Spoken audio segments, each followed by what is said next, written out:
Bonjour chers frères et sœurs, soyez le bienvenu à cette prière du matin. Nous sommes le jeudi 3 décembre et aujourd'hui, comme hier, nous allons demander que notre Maman du ciel puisse venir intercéder pour chacun de nous, qu'elle puisse nous accompagner tout au long de cette journée et nous donner la force de continuer à avancer et à être de véritables disciples du Christ. Au nom du Père, du Fils et du Saint-Esprit, Amen. Je vous salue Marie, pleine de grâce, le Seigneur est avec vous. Vous êtes bénie entre toutes les femmes, et Jésus, le fruit de vos entrailles, est béni. Sainte Marie, Mère de Dieu, priez pour nous pauvres pécheurs, maintenant et à l'heure de notre mort. Amen. Je vous invite ce matin à prendre vos Bibles et nous allons méditer un extrait de l'Évangile de Matthieu, chapitre 7, versets 21 au 27. Matthieu 7, 21 au 27.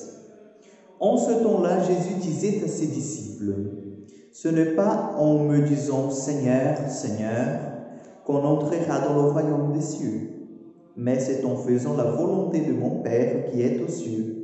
Ainsi, celui qui entend les paroles que je dis là et les met en pratique est comparable à un homme prévoyant qui a construit sa maison sur le roc. La pluie est tombée, les torrents ont dévalé, les vents ont soufflé et se sont abattus sur cette maison. La maison ne s'est pas écroulée car elle était fondée sur le roc. Et celui qui entend de moi ces paroles sans les mettre en pratique est comparable à un homme insensé qui a construit sa maison sur le sable. La pluie est tombée, les torrents ont dévalé, les vents ont soufflé, ils sont venus battre cette maison. La maison s'est écroulée et son écroulement a été complet. Acclamons la parole de Dieu. Ce matin, chers frères et sœurs, Jésus nous invite à réfléchir sur quoi nous bâtissons notre maison.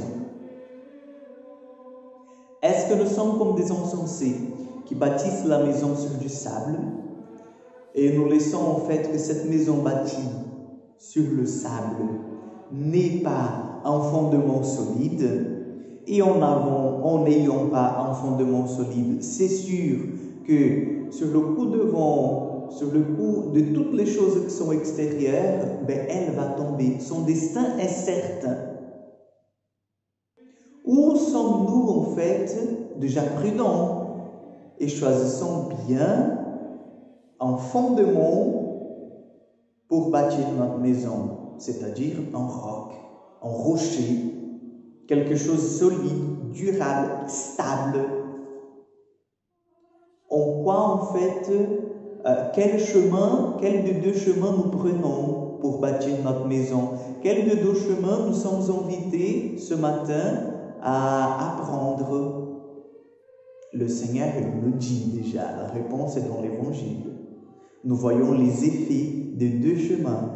Sur le sable, nous voyons, c'est sûr, nous allons avoir en fait l'écroulement de la maison, parce qu'on ne peut pas tenir, une maison ne peut pas tenir si elle n'est pas dans un fondement solide.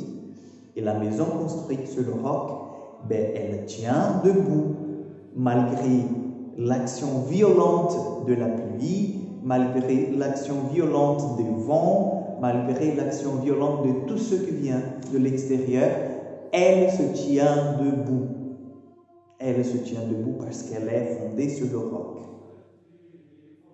Pour être aujourd'hui plus simple, lorsque nous bâtissons notre maison sur le roc, c'est lorsque nous choisissons Jésus lui-même comme centre de notre vie, comme le rocher de notre existence, comme notre rempart, comme notre forteresse. Mais quand on laisse Jésus de côté, quand on veut mener notre vie par nos propres forces, en disant « moi, j'ai le pouvoir de le faire », « moi, je suis intelligent, je suis fort, je suis assez puissant pour développer tous mes projets personnels », nous sommes condamnés à bâtir notre maison, qui sera belle, mais dans la durée, on va voir qu'elle va s'effondrer.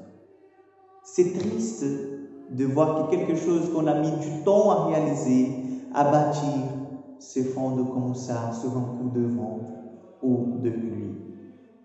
Donc nous sommes aujourd'hui invités par le Christ lui-même à, en fait, bien bâtir notre maison sur le roc éternel que c'est Jésus lui-même. Ce matin, je vous donne ma bénédiction et j'implore l'Esprit Saint sur vous pour que vous puissiez découvrir aussi que Jésus, seulement Jésus, en fait, est le rocher stable de notre vie. Et lorsqu'on est en lui, rien de ce qui est extérieur peut nous ébranler parce que sa force habite dans nos cœurs. Le Seigneur soit avec vous. Que Dieu Tout-Puissant vous bénisse, le Père, le Fils et le Saint-Esprit. Amen. Bonne journée à vous, que Dieu vous bénisse davantage et à demain pour encore une prière du matin.